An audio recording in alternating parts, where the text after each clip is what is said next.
Put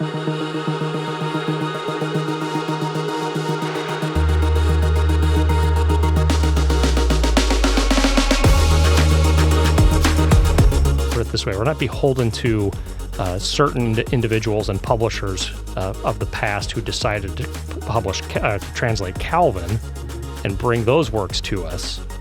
We actually have access to a whole lot more, and we can see that there's a breadth to the tradition that perhaps in the past we couldn't see because we were beholden to the translations that were accessible to us.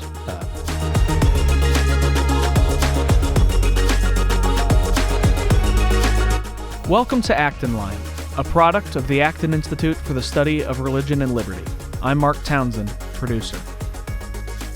On today's episode, Acton librarian Dan Huger speaks with Drew McGinnis, Assistant Director of Research at the CRCD and Managing Editor of the Journal of Religion, Culture, and Democracy, about the Acton Institute's recently completed Sources in Early Modern Economics, Ethics, and Law, second series. What is historical ressourcement and why does it matter? What are the challenges scholars face when attempting such scholarship? And how can historical scholarship enrich the church and the world? You can find additional resources in the show notes for this episode, as well as find previous episodes of Acton Line at acton.org/actonline. And if you like this program, you can help us reach even more listeners by sharing it with a friend and leaving us a 5-star review on Apple Podcasts. We welcome your comments as well. Acton Line is available on Apple Podcasts, Google Podcasts, Spotify, or wherever you listen. Welcome. My name is Dan Huger, Librarian and Research Associate at the Acton Institute. Today I'm joined by Drew McGinnis, Assistant Director of Research at the CRCD and Managing Editor of the Journal of Religion, Culture, and Democracy. Drew also serves as a research fellow at the McGinnis Institute for Digital Reformation Research. He is author of The Son of God Beyond the Flesh, a historical and theological study of the Extra Calvinisticum, editor of Mosaic Polity by Franciscus Junius, and co-editor of On the Church by Abraham Kuyper. He is also general editor of the Sources in Early Modern Economics, Ethics, and Law, second series. That Sources series, the second one, published by the Acton Institute, was recently concluded with the publication of an English translation of On Duties to Merchants by the Dutch Reformed minister Daniel Soturius. Drew, welcome to Acton Line, and thank you for being with us. Thanks, Dan. Happy to be here. This series is a tremendous accomplishment, and I want to talk about it in terms that sort of makes it a little bit more accessible to our audience, because these are a lot of these are intimidating Latin titles that often have a sort of stilted English. On Duties to Merchants is actually one of the more felicitous of the titles. Right. But this is part of a larger project, a project that Acton's been involved in for a long time. We did a first Sources series that focused on partial translations of works, and this is somewhat more ambitious because we're dealing with full translations of works. Could you describe just a little bit of the background, because you were in at the ground floor of this, the series general editors are yourself and Wim de Kock. What was your vision for this series? Right. Yeah, so first off, thanks for highlighting this on the podcast. Really, this goes back a ways to before my time at the Acton Institute, where I worked for a few years. And before my time at Acton, Stephen Grable, formerly of Acton, and Jordan Baller had this vision to present some of the sources from the early modern period. Originally, it was focused on some of the scholastics and the so-called School of Salamanca, and on economic thought, really to highlight the often overlooked history and foundations of economics in the early modern period, late medieval period. And so their vision, it was in 2006, 2007, 2008, somewhere in there is when I think ideas were rolling. There was initially there was a source book on scholastic monetary theory that contained some of the earliest translations that ended up in this series. And that was really the impetus for the series, focusing on economics. And then when the series was launched, they broadened it to ethics and law. Yeah, and this is something that a lot of these have been published in bits and pieces of the Journal of Markets and Morality. Right. And a lot of this goes back even further. Alejandro Chafuen, who's been involved with Acton for many, many years, wrote a book called Faith and Liberty, which gets into some of these contributions from the folks of the School of Salamanca. So this has been a very, very long-term project. And one of the things that, Peter Boettke, who is economics professor at George Mason University, he does a lot of history of economic thought at George Mason. And history of economic thought is something that's very out of fashion in economics in general. Many programs, many high-level programs have no history of economic thought component. And I've seen him defend this before with the idea that, ideas don't just get replaced with new and modern ideas. That's, in one sense, there's always things that modern thinkers forget that their ancestors had discovered. And there's also insights of the sort of precursors of the discipline that were never really fully internalized into the discipline itself. And this gets to sort of the larger question of sort of why do these sort of ressourcement projects, when you go back to the past, when you go back to the early modern and medieval period, you think, the world was a very different place, government, society, networks of trade, all of this has changed so dramatically. How do you think about why is it that it's important to go back to these figures and to spend the sort of time and effort and resources to make these accessible to the current generation? Yeah, that's a good question. I think that's the way I think of it in part is as part of a larger question that we deal with just with history in general. That you don't look at one era, one idea, one figure in isolation from context of the history that leads up to it. As you noted, these things don't just pop up.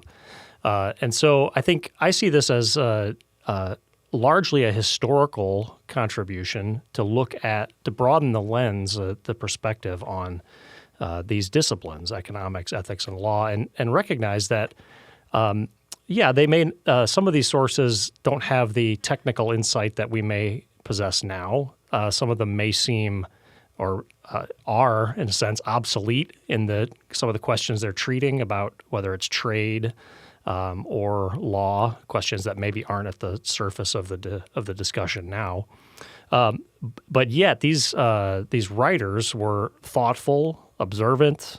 In some ways, this is the avoiding sort of the tyranny of the present and sort of the chronological snobbery that C.S. Lewis talks about, where we recognize that we didn't come up with these ideas on our own, that we stand on the shoulders of others who've done this work, and that we can actually learn from the past, and it may end up adjusting how we think about what we're doing now, whether it's in any of these disciplines, ethics, economics, and law. One of the concrete ways that I've seen this work out is actually a talk that you've given in the past in Acton University on Protestant natural law thinking. One of the things that you've outlined, and maybe it's best to just let you outline it, is one of the big debates in modern Protestantism today is the place of natural law. And you have gone back through this series and through other scholarly work that you've done to look back at what folks in the Reformation, in early modern Europe, what reformers then thought of natural law and how it might serve to address these contemporary Protestant questions today. Could you outline a little bit of how that works? Because I think that's a great example of the kind of contribution that this sort of scholarship can bring to very real, present, relevant debates? Right. So there's been a lot of excellent work on Protestants and natural law, particularly in the last 25 years, really going back to one of the major forces in this reassessment was Stephen Grable's book in 2006. Is it Recovering Natural Law Ethics? Recovering the Natural Law tradition, or Recovering Natural Law in Protestant Ethics. Yeah. And so there, Grable points out that for a long time, Protestant ethics was viewed sort of through theological lenses from primarily the strong influence of Karl Barth and his antipathy toward natural law and natural theology. But when you actually look at the sources from the post-Reformation period, the Protestants are writing treatises on natural law. They're writing treatises on the virtues. They're writing commentaries on Aristotle's ethics. They're lecturing on the ethics in the universities.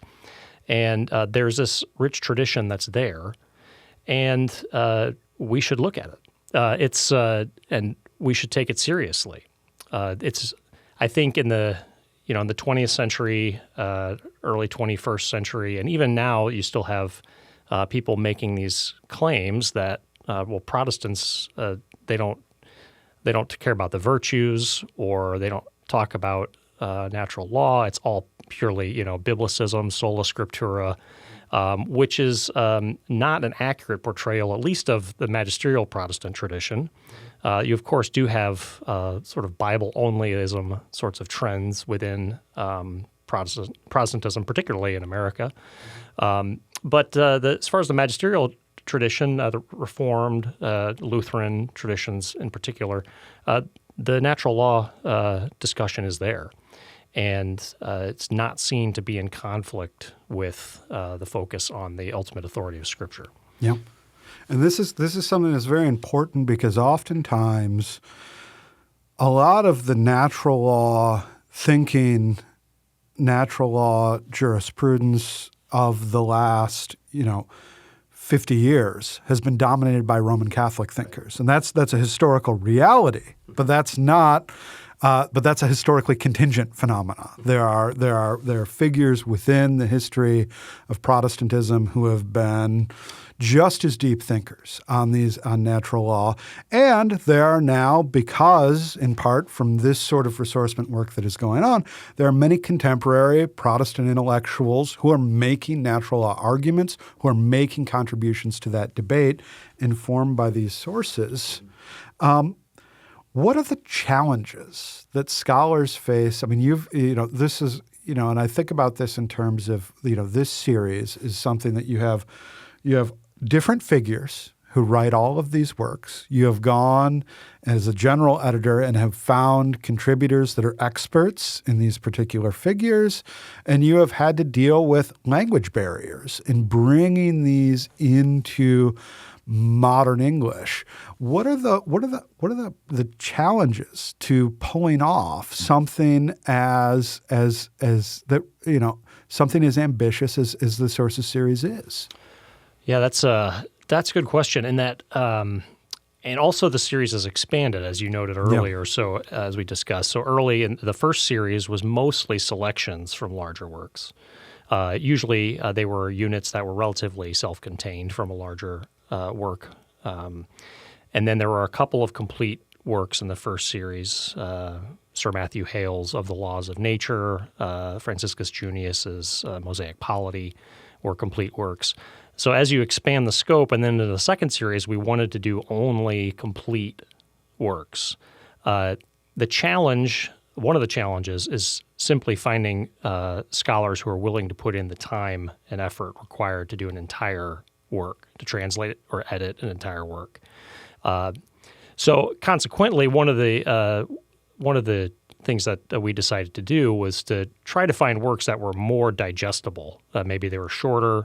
They weren't massive multi-volume treatises, and we've tried to select ones that are significant, but and overlooked, but also digestible, and that are a little easier for a particular scholar to tackle and give time and resources to translating. So simply the workload is massive. You have these.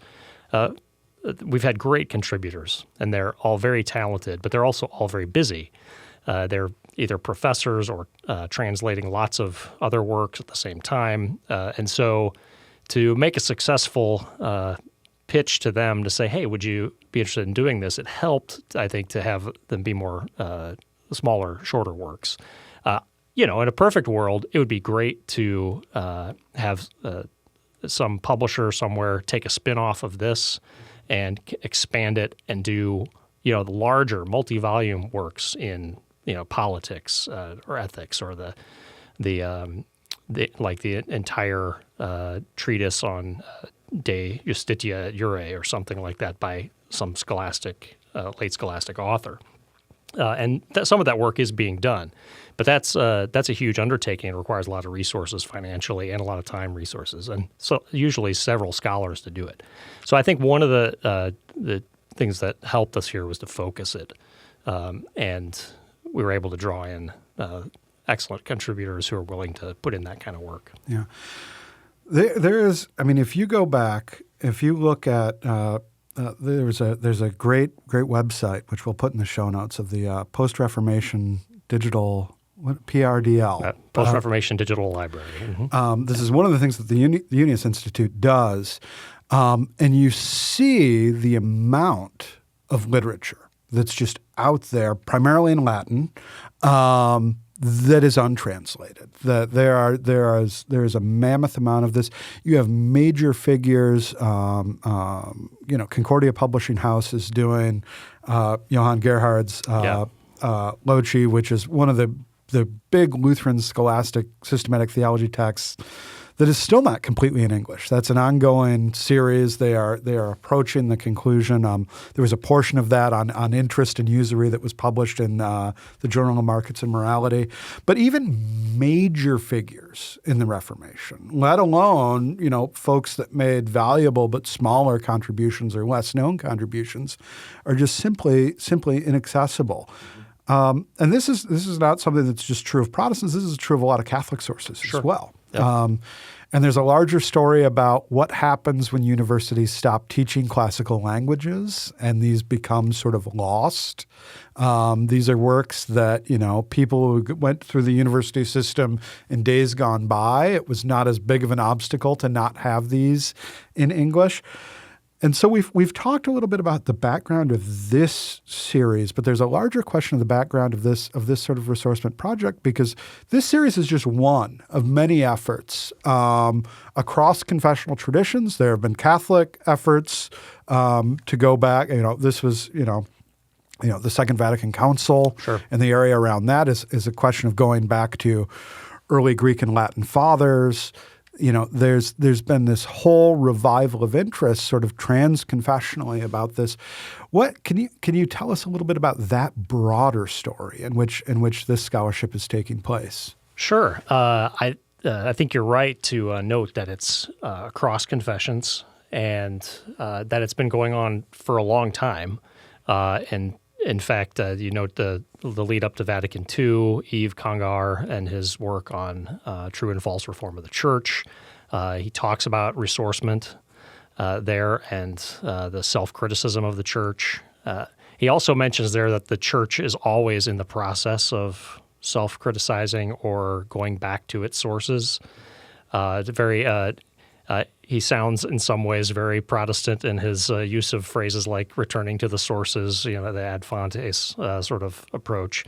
And in some sense, I think he's right that it's always been going on. The writers in the Christian tradition have always been looking back in order to inform how they address contemporary issues, whether it's in economics, ethics, law, theology, what have you.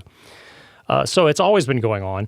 I think some of the impetus for the current sort of resurgence or explosion maybe of this movement of, if you want to call it ressourcement or or whatever term you want to use for it, is really interesting that I think a lot of it's been technological. And you mentioned the PRDL, the Post-Reformation and Digital Library. Those that source, that website, is drawing on all these universities, for one, university libraries, Google Books, various outlets that are digitizing these older works in massive numbers at incredible speed. So it's just the reality that whereas, even 30, 40 years ago, if you wanted to find any of these, you would have to physically go to a library that had it in order to look at it and go through the process of accessing it in the archives and spending some time with it. And now you can pull these up in moments. And so much of the research now that's going on, and including my own, is right on my laptop as I'm looking at the pages from these sources from the early modern period. And so it's interesting that the technology has sort of shaped this movement in a particular way, and by putting these all in front of us, and it's leading people, younger students, to go back to learning Latin and studying Latin and saying, well, look, here's all these sources.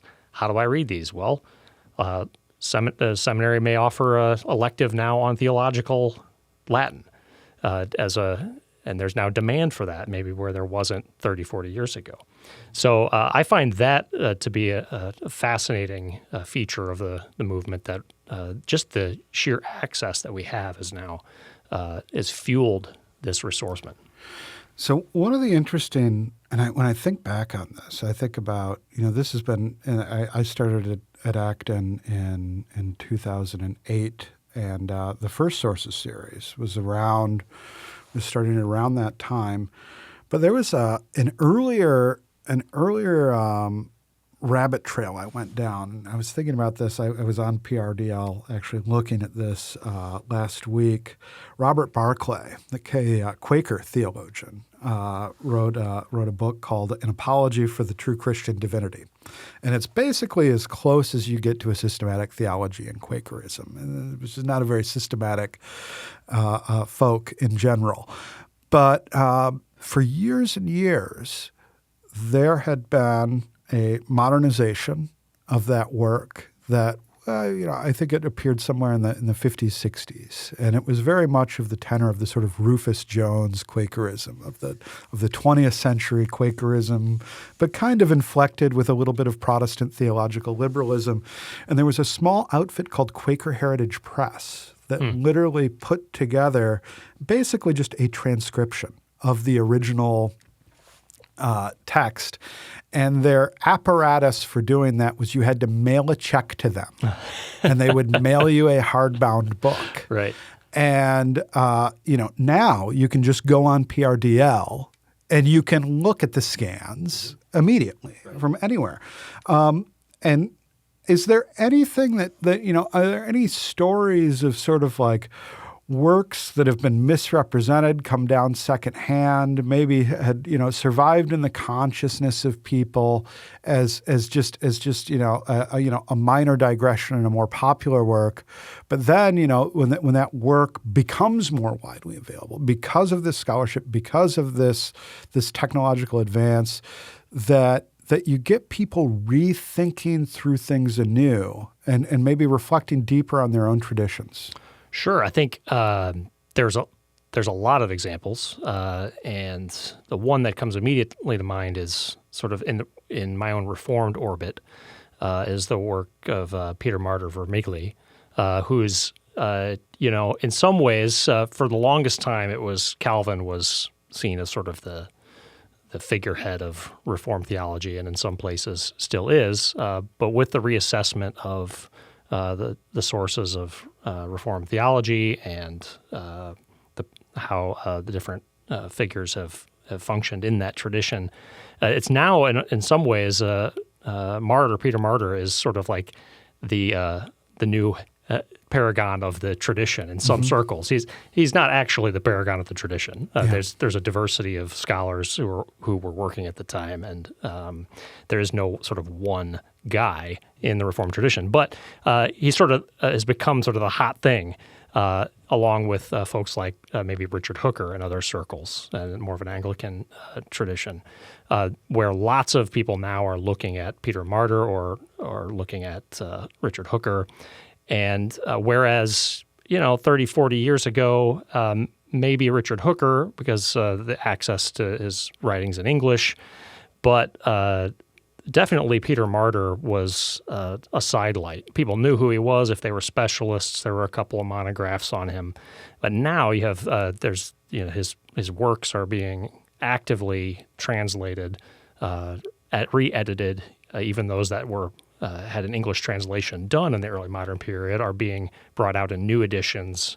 So because of these sources, you have sort of a broadening of the understanding of who was significant in the tradition in their own era. It's not simply that, we're not beholden to, I should put it this way, we're not beholden to certain individuals and publishers of the past who decided to to translate Calvin and bring those works to us. We actually have access to a whole lot more, and we can see that there's a breadth to the tradition that perhaps in the past we couldn't see because we were beholden to the translations that were accessible to us. Yeah, you've got an interesting, there's a great book, the author's escaping me now, Brand Luther was the book. Right.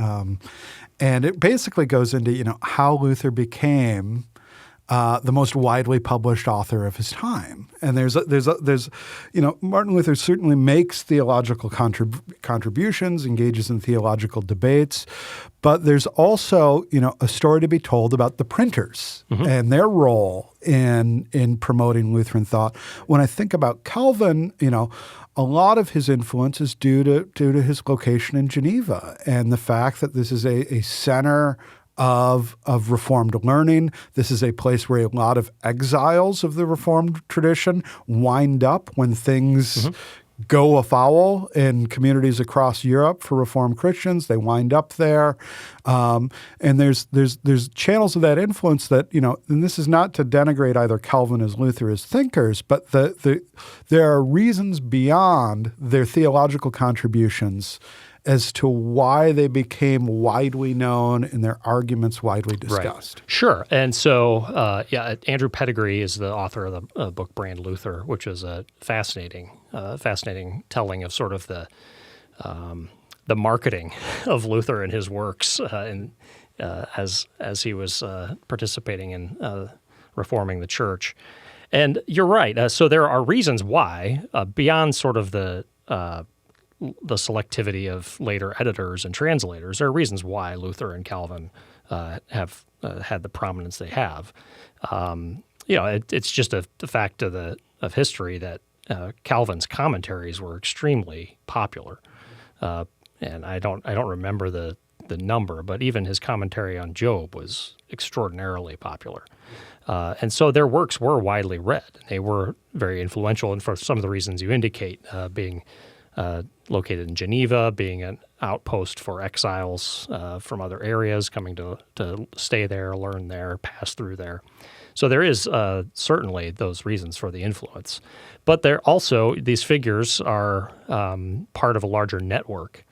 So even, the history of correspondence of people who were writing at the time to each other within particularly the Protestant world, there's a lot of correspondence and sharing of ideas back and forth throughout Europe, and so it's not as though Calvin was sort of like I mentioned before, the paragon of the tradition that everyone sort of came to for him to render a decision. Yeah. You have the role of cities in particular too, where particular cities around Europe have their own local Reformation. They have their own pastors there who are who are preaching, teaching, writing, publishing.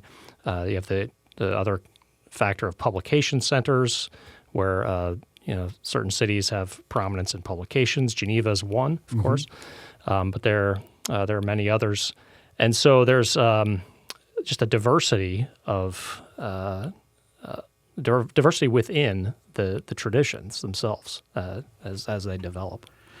One of the things, and we've talked about the sources series in general terms. One of the things that's, when we've talked about natural law as a major contribution, what are some of the other sort of big arguments that are made in various works in this series that made contributions in their own day that should still inform and shape our thinking today? Mm-hmm.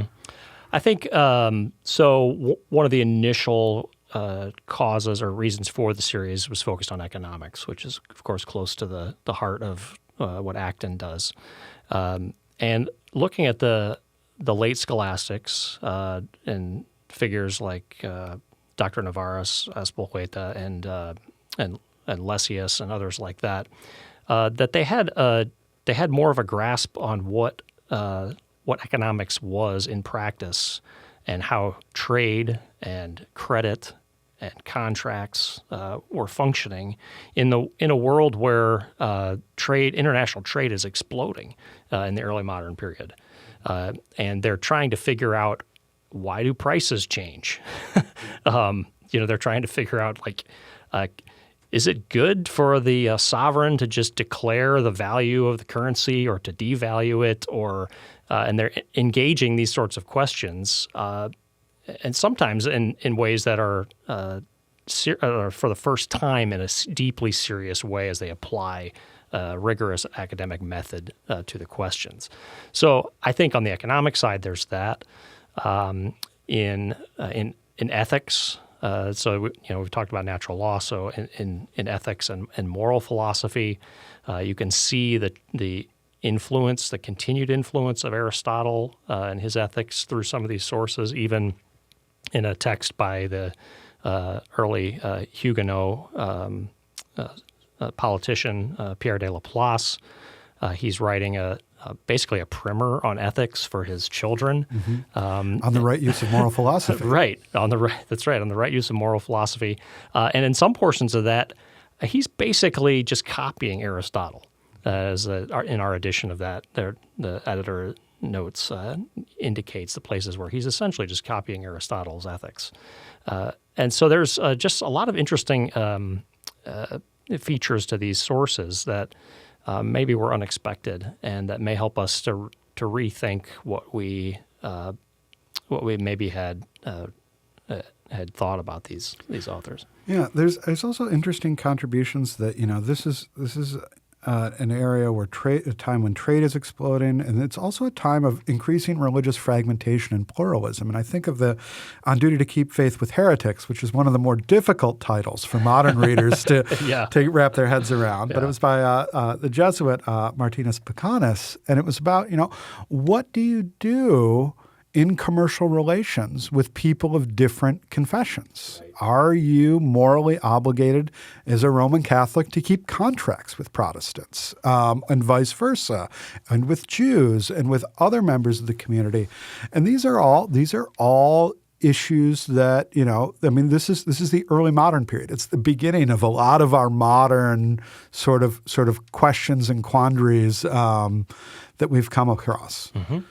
Right. So that's an important work in the rise of toleration, or the question of toleration in a society. And right, you note the rise of pluralism as you have different religious traditions, people dwelling in the same place, and maybe they don't share the religious confessional tradition of the sovereign at the time. Well, how do you handle that? And so these are These are the dawning of some of those questions. Yeah.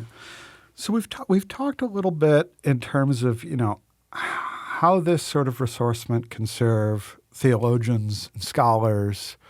How does it affect more day-to-day life in the pews? Sort of, when we talk about when we talk a lot of times we tend to think about, theological leaders, but leaders in churches and congregations, they're elders, they're deacons, they're priests, they're ministers.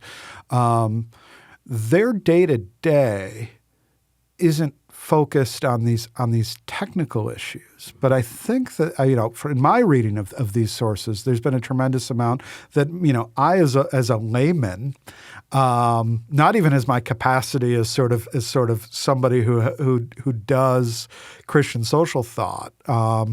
Some of it's really profoundly affected the way that I think about things. I mean, I'm a Roman Catholic, but that Niels Hemmingsen book has been really, really influential to me into thinking about, even the first table of the law is a natural law. I mean, he's convinced me of this. This was something that if you had asked me before I read that book, I would have been, well, it's like second table stuff, honor your father and mother. Yeah, that's natural law, but, is the Sabbath day a natural law phenomena? I would have been, maybe not. But Hemmingsen convinced me, and convinced me, on the level of just, if I had nothing to do with these larger questions and this larger theological scholarship, that's a contribution that this Sources series has made to my thinking about these things. Am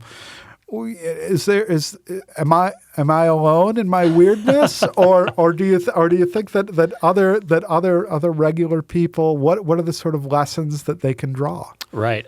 So this is an important question, and I think that of course the series is aimed initially, at least in the first order aim of it, is toward academics and toward helping us to get a broader picture of these academic disciplines, economics, ethics, and law.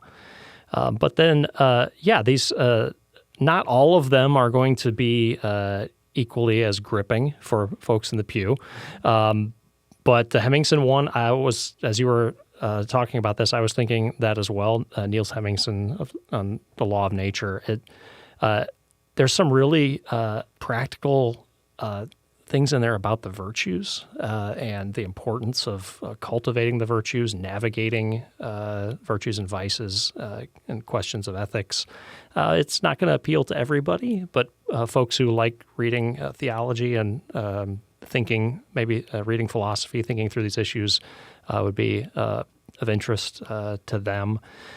Even something like the most recent one on the duties of merchants, that one is very practical.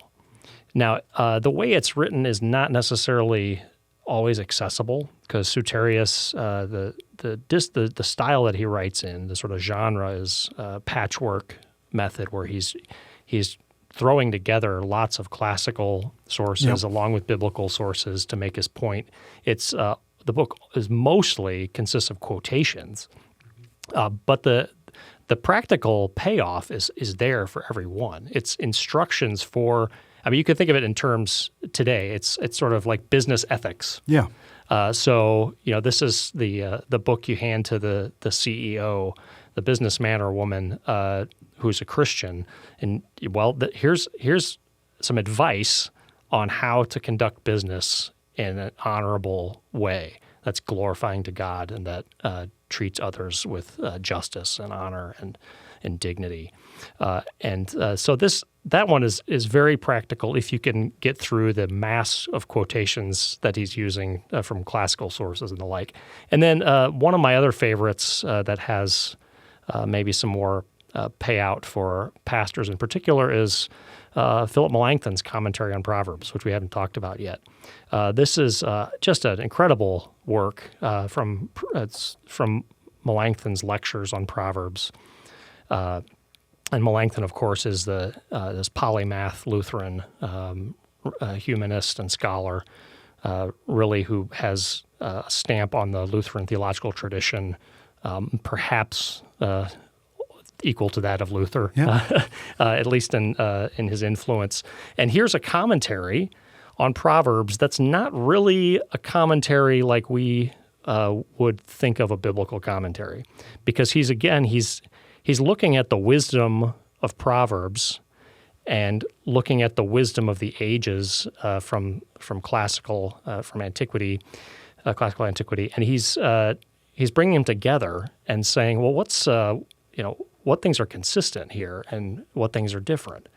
And it's not a verse by verse exposition of Proverbs, but a sort of a thematic exposition with really some interesting payoffs on themes like vocation and use of wealth. And so it's not going to help necessarily maybe the pastor in the study understand the use of the Hebrew term, though they might find some interesting features there and what Melanchthon does. But the applications might prove to be very fruitful for a pastor who's working through Proverbs. Yeah. There's a great review of this volume that actually just came out very recently by Manfred Svensson and in the University Bookman, and the title of the review is great. It's Proverbs, Virtues, and Callings, because that's a lot of what this is about. And it was a welcome review, and it's one of the more straightforwardly accessible works in the series. So we've got an upside, and upside to all of this. There's an upside for scholarship. There's upside practical applications of applying this wisdom. What are the downsides and dangers of this sort of ressourcement? Because it's hard work, and because it requires careful work by scholars who know the periods, who know the figures, who know the languages. Not everybody's up to doing that work, and it's a challenge to find. There are very talented people that are very capable people that can do it, but those are very, very, very busy people, as you mentioned. And there's also an appetite that often we feel like we like to make those arguments from authority, and a very convenient way to do that is to excavate the ancients, and that can be done in ways that build us up and build up our knowledge, and that can be done in haphazard ways that don't contribute, that contribute more to ignorance than to knowledge, right. And that obscure more than they reveal. Yeah. So what are the downsides of these sorts of projects? I think just to build on what you said, right. We want to. We always want to find people who agree with us. Mm-hmm. Yep.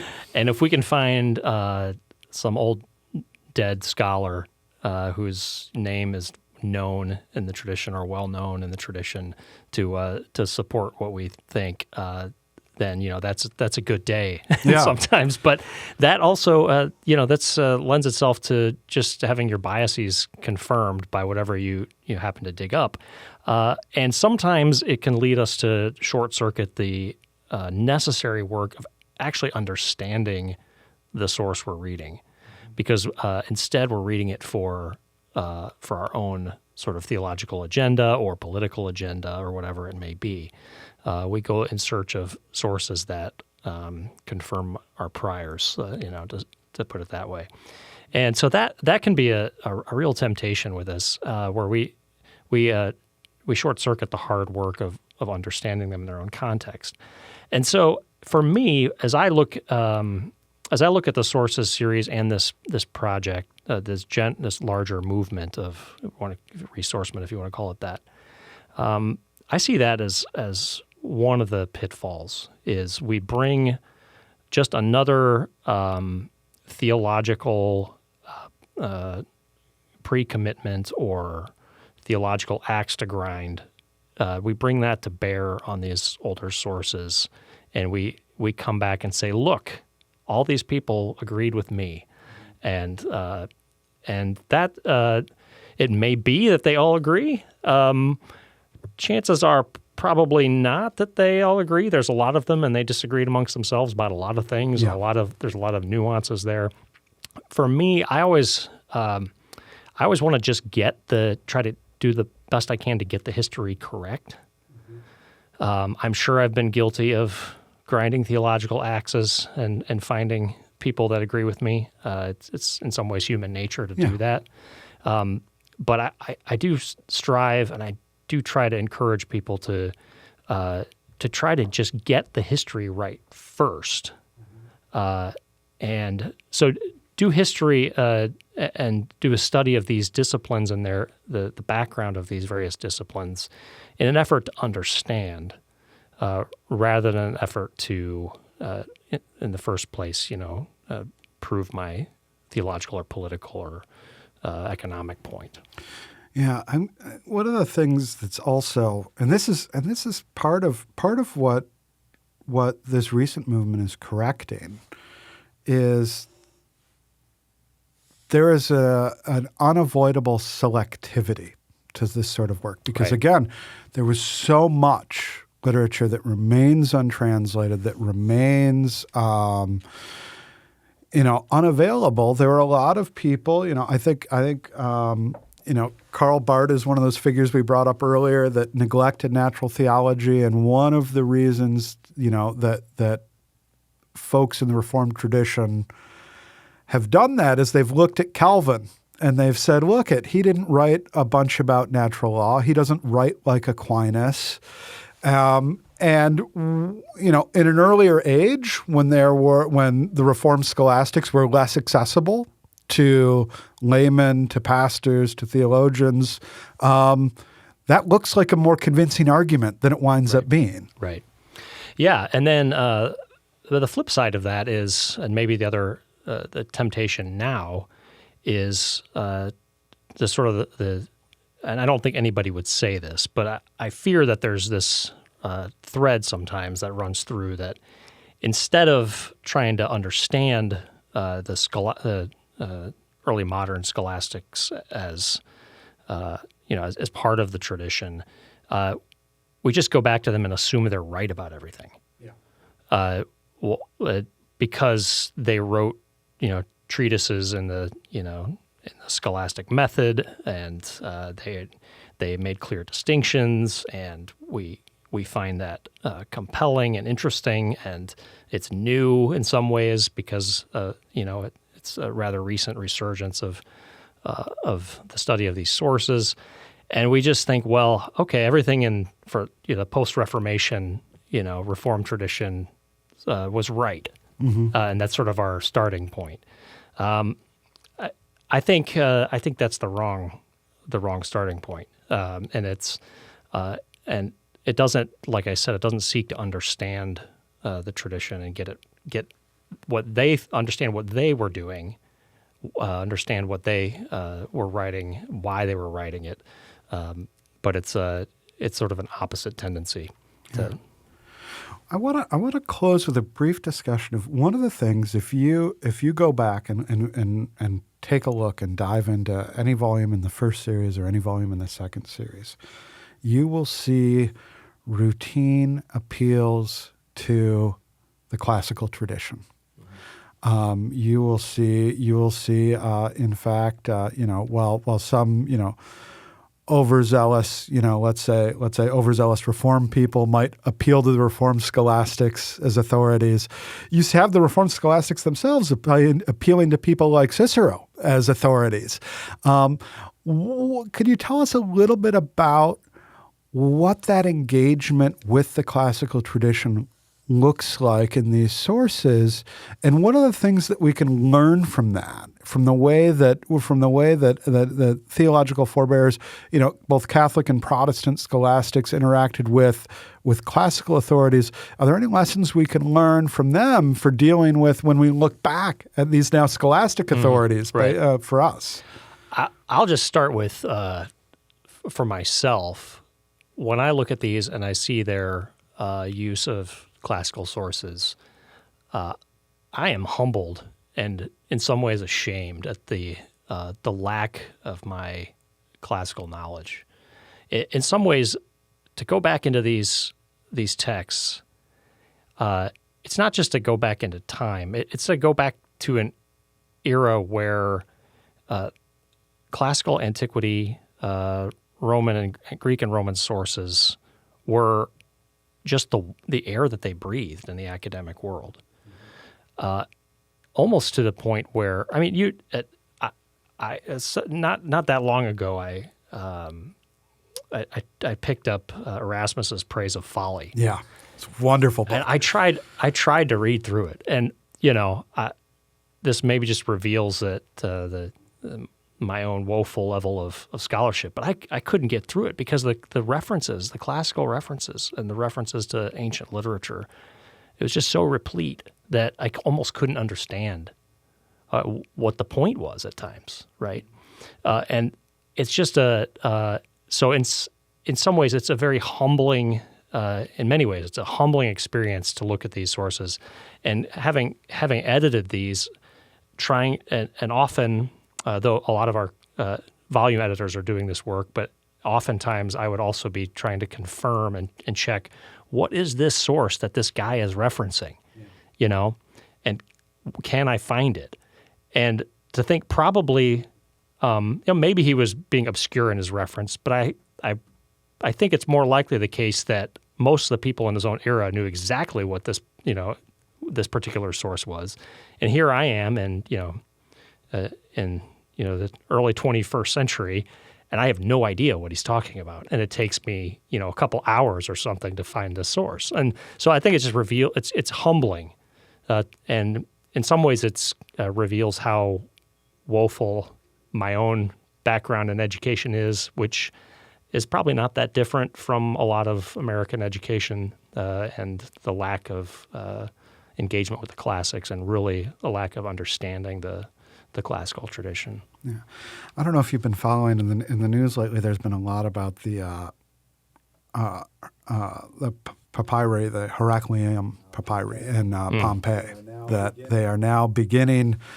They have digital imaging technology where these scrolls that are burned, unrollable, illegible, between advances in imaging technology and with the use of artificial intelligence, they're thinking that they can reconstruct. And this is some 1800 scrolls, papyrus scrolls that were discovered in the 18th century, but have, they've long been, they knew they were scrolls, but they were inaccessible. And now through the use of technology, the Vesuvius Challenge there was a whole prize set up by Nat Friedman and Daniel Gross to sort of incentivize. Right, to get people to look at it, or to develop the technology to do it. Right. Is there any early modern equivalent that we might find like in a shipwreck someday? I mean, there's nothing of Luther that's lost. There's just so much of it. But maybe one of these other figures. Is there anything, or stuff that just, like archivists can make mistakes and things can, Raiders of the Lost Ark style at the end, there's just a box somewhere at the Vatican archives that like nobody's seen. Right. That's exciting stuff to ponder what might be out there. It does happen. Yeah. A couple of decades ago, even at Calvin University here in town, in their rare book room, they discovered a extremely rare Protestant, as I recall, Protestant catechism that was bound with another book. Okay. That because it was bound, which was common practice, binding books together to save money, and also perhaps to hide this one because it was banned. There it was. It had been sitting there for who knows how long. And so these sorts of stories come out, and I find that exciting. And there's also a particular catechism from early colonial times that I'm looking for, that I hope is somewhere in some Philadelphia or Boston attic or archives, bound with some other book that maybe someday I'll find it. I'm going to keep the name secret right now, but that's one of my own. That's one of my own desires, is just to try to find this thing. And I think as these projects unfold, there have been, and I'm going to forget the name, but I think it was a work by Franciscus Junius that, if I'm not mistaken, had turned up just randomly on Google Books someday, and people working with PRDL, as I recall, stumbled across it, and it was thought to be lost. Yeah. And somebody had grabbed it off of a shelf and put it through the scanning technology, and it pops up. Yeah. this is it's an exciting time, and it's an exciting thought to think of what might be out there in some dusty archive that somebody's gonna uncover. Well, listeners, keep your fedoras and bullwhips handy, because if you wind up in a Philadelphia library, you might have to deal with Drew McGinnis. Drew, thank you so much for joining us on Acton Line, and thank you for all your wonderful work on this great series. Thanks. It's been a pleasure.